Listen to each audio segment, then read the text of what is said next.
Bye bye Goa. Bye bye Goa. ఇంక ఇప్పుడు గోవా నుంచి వెళ్ళిపోతున్నాం అనమాట ఊరికి. ఎయిర్పోర్ట్కి వెళ్తున్నాము. క్యాబ్ బుక్ చేసుకున్నాం. Bye bye Goa. Honey bye. Say bye. Bye హేమో. అన్న బాయ్. లైటింగ్ వెళ్తున్నాడు. Honey bye. 10 days Goa trip అయితే అట్లానే గడిచిపోయిందనమాట. ఒక 5 days ఇంట్లో, 5 days అవుటింగ్ అట్లా. And we have to it's time to leave Goa. And 10:30కి ఫ్లైట్ ఉన్నింది. అండ్ 10:30 కంటే ముందుగానే వెళ్ళి ఆ చెక్-ఇన్లు ఏమైనా ఇష్యూస్ ఉన్నా క్లియర్ చేసుకొని. అండ్ ఒక లాంజ్ ఏరియా ఉంది. లాంజ్ ఏరియాలో అదేదో నార్మల్గా చెప్తుంటారు కదా ఇన్స్టాగ్రామ్ అండ్ దీంట్లో యూట్యూబ్లో 1 రూపీకే క్రెడిట్ కార్డ్తో లాంజ్లోకి యాక్సెస్ ఉంటుంది అని. అండ్ దివా ఆల్రెడీ ఎక్స్పీరియన్స్ చేశాడు. And this is the first time I'm getting into the flight. And I'm more excited than anyone else in the trip. And వైషుకి ఇంకా దీని విషయం తెలియదు కాబట్టి she is normal like road trip. వెళ్ళేటప్పుడు మాత్రం 24 hours మాకు జర్నీలోనే గడిచిపోయాయి అనమాట. And I want to experience this flight journey at least this time అనమాట. ఎందుకంటే ముందు నుంచి ఎప్పటి నుంచో ఒకసారైనా ఫ్లైట్ జర్నీని ఎక్స్పీరియన్స్ చేయాలి అనుకున్నాను. And now for the first time I got the chance and I never wanted to miss this opportunity.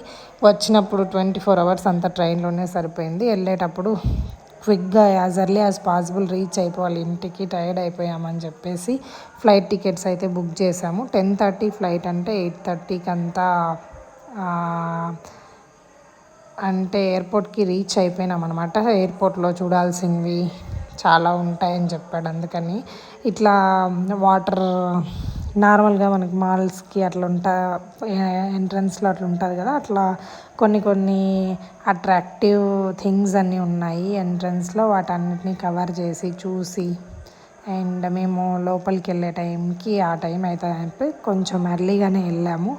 And చూడండి, ఇది GoX అంటే సింబల్ ఆఫ్ గోవా ఎయిర్పోర్ట్లో సింబల్ లాగా ఒకటి ఉన్నింది. అండ్ అక్కడ కొన్ని ఫోటో సెక్షన్ అండ్ వీడియోగ్రఫీ కూడా తీసుకున్నాము. చిన్నపిల్లల్ని అట్రాక్ట్ చేయడానికి ఇట్లా మంచి కార్టూన్ బొమ్మలు కూడా పెట్టారనమాట.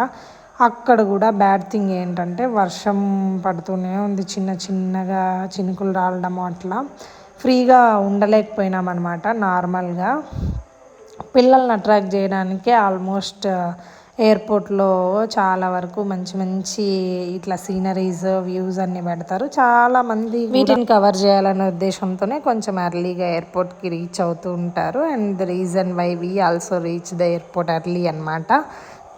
అండ్ పాపతో ఉన్నాం కాబట్టి మాకు ఇంకా కొంచెం మంచిగా అనిపిస్తుంది. అండ్ తనకి చాలా బాగా నచ్చిందనమాట ఇట్లాంటి ఒక కార్టూన్ బొమ్మ కానీ, ఆ వాటర్ ఫాల్స్ లాగా కానీ మొత్తం అంతా ఆ ప్లేస్ అంతా. అండ్ కొంచెం ఓపిక ఉన్నంత వరకు బయట కవర్ చేసేసి ఇంకా లోపలికి వచ్చేసామన్నమాట. లోపలికి వస్తే ఇంక మళ్ళీ బయటకు వెళ్ళడానికి ఏమి ఉండదంట.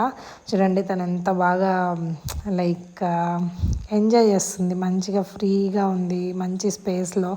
అండ్ మేము వెళ్ళగానే మన లగేజ్లో అక్కడ ఇచ్చేసి చెక్-ఇన్లో ఇచ్చేసి లాంజ్లోకి వెళ్ళిపోయామన్నమాట. లాంజ్ అంటే ఇక క్రెడిట్ కార్డ్స్ యూజ్ చేసే వాళ్ళకి మంచి బెనిఫిట్ ఇది.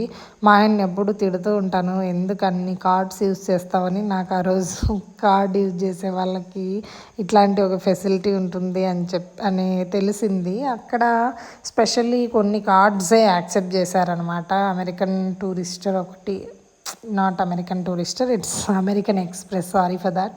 అమెరికన్ ఎక్స్ప్రెస్ అని ఇంకా వేరే కార్డ్స్, స్పెసిఫిక్గా కొన్ని కార్డ్సే యాక్సెప్ట్ చేశారు. అండ్ ఆ కార్డులో మెన్షన్ చేసి ఉంటారు ఎన్ని లెఫ్ట్ ఉన్నాయి, ఇంకా ఎన్నిసార్లు మీరు లాంజ్ యాక్సెస్ చేయొచ్చు అని. ఒక 11 to 12 times ఇంకా చేయొచ్చు కొన్ని కార్డ్స్లో అని ఉంది. And this is unlimited food, drinks అంతా ఉంటుంది. ఆల్కహాల్ ఏమి ఉండదు, నాన్ ఆల్కహాలిక్ అయితే అన్లిమిటెడ్ ఉంటుంది.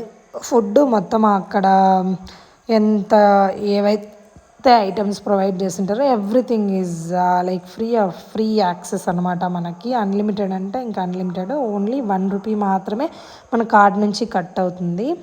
అండ్ చూడండి ఆ ఏరియా లుక్ మొత్తం ఎన్విరాన్మెంట్ అంతా చాలా కూల్గా ప్లెజెంట్గా ఉండింది. అండ్ బియర్స్ కూడా ప్రొవైడ్ చేస్తున్నారు వాళ్ళు. అండ్ మనము కొన్ని ఆల్కహాల్ కూడా అక్కడ ఉంటుంది, ఏమంటే పే అండ్ యూజ్ అనమాట. ఆల్కహాల్ ఇంట్రెస్ట్ ఉన్న వాళ్ళు you can pay and use the alcohol. కీర్ ఇంకా ఫుడ్ ఐటమ్స్ అయితే everything is free of cost అనమాట. మనం టైం విషయానికి వస్తే ఎంత టైం అయినా స్పెండ్ చేయొచ్చు. నార్మల్గా ఎయిర్పోర్ట్కి ఎంటర్ అయ్యేటప్పుడే 3 అవర్స్ ఆర్ 4 అవర్స్ మ్యాక్సిమం మనం బిఫోర్ ఎంటర్ అవ్వచ్చు. అక్కడనే రెస్ట్రిక్షన్స్ అన్నీ ఉంటాయి. అండ్ లాంజ్లో ఏ రెస్ట్రిక్షన్స్ ఉండవు. ఈ కోక్, ఈ స్ప్రైట్ బాటిల్స్ అన్నీ అక్కడ లైక్ ఫ్రీ ఆఫ్ కాస్ట్తో మనకి వాళ్ళు ప్రొవైడ్ చేసినవి అనమాట. అండ్ అక్కడ బెస్ట్ థింగ్ ఏంటంటే మనం ఎంతసేపు అయినా పీస్ఫుల్గా చాలా మంచిగా స్పెండ్ చేయొచ్చు. అండ్ వన్ మోర్ థింగ్ ఏంటంటే ఇక్కడ గోవా ఎయిర్పోర్ట్లో స్పెసిఫిక్గా కొన్ని కార్డ్స్ మాత్రమే యాక్సెప్ట్ చేస్తున్నారు. నార్మల్గా ఇంటర్నేషనల్ ఎయిర్పోర్ట్స్లో అయితే ఏ కార్డ్స్ అయినా యాక్సెప్ట్ చేస్తారు అని మా ఆయన లైక్ మెన్షన్ చేశాడు. నాకైతే ఆ విషయం తెలీదు. ఎన్కామ్ లాడ్జ్ అంట ఇది. And it's very beautiful experience in Encalm lodge. మేము ఆల్మోస్ట్ 1 to 1.5 hours అక్కడే టైం స్పెండ్ చేసినాం అనమాట. అండ్ బయట ఇంకా చూడడానికి చాలా ఉంది. అండ్ ఇక్కడ సీనరీ మొత్తము ఎయిర్పోర్ట్లో గోవాకి సంబంధించింది. గోవా లైక్ వ్యూ ఎలా ఉంటుంది, గోవాలో కల్చర్ ఎలా ఉంటుంది అనే దాన్ని డిఫైన్ చేయడానికి చాలా ట్రై చేశారు వీళ్ళు. అండ్ సీనరీస్ మొత్తం అట్లనే కవర్ అయ్యాయి అనమాట. అండ్ ఇంకా ఇక్కడ ఫుడ్ అండ్ షాపింగ్ విషయానికి వస్తే చాలా అంటే చాలా ఎక్స్పెన్సివ్గా ఉంటుంది. మనం అసలు బేర్ చేయలేమన్నాడు అనమాట. మేమేమి అక్కడ ఎయిర్పోర్ట్లో అయితే ఏం కొనలేదు. చూడండి ఇట్లాంటి ఇది పోర్చుగీస్ కల్చర్లో వాళ్ళు కన్స్ట్రక్ట్ చేసుకునే ఇల్లు టైప్లో ఒకటి అనమాట.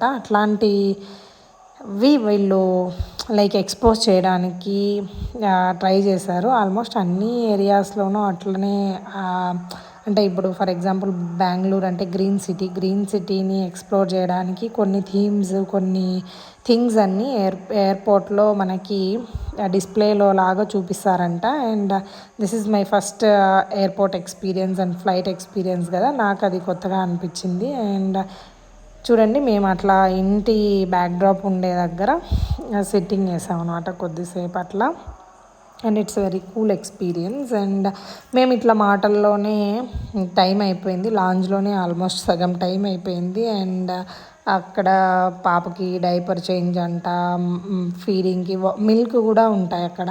అండ్ ఏం ప్రాబ్లం లేదు. అండ్ ఇక్కడ దీంట్లోనే కొంచెం చూడండి బయటకు వచ్చి ఇట్లా టైం స్పెండ్ చేయడంలోనే టైం అంతా అయిపోయింది అనమాట. ఇంకా 10 minutes అంటే 10 o'clock అయింది. హాఫ్ అన్ అవర్ బిఫోర్ మనము బోర్డింగ్ దగ్గరికి వెళ్ళిపోవాలన్నమాట. అక్కడ అనౌన్స్మెంట్ ఇస్తూ ఉంటారు 1 to 10 నెంబర్ సీట్ వాళ్ళు నెక్స్ట్ అని చెప్పేసి.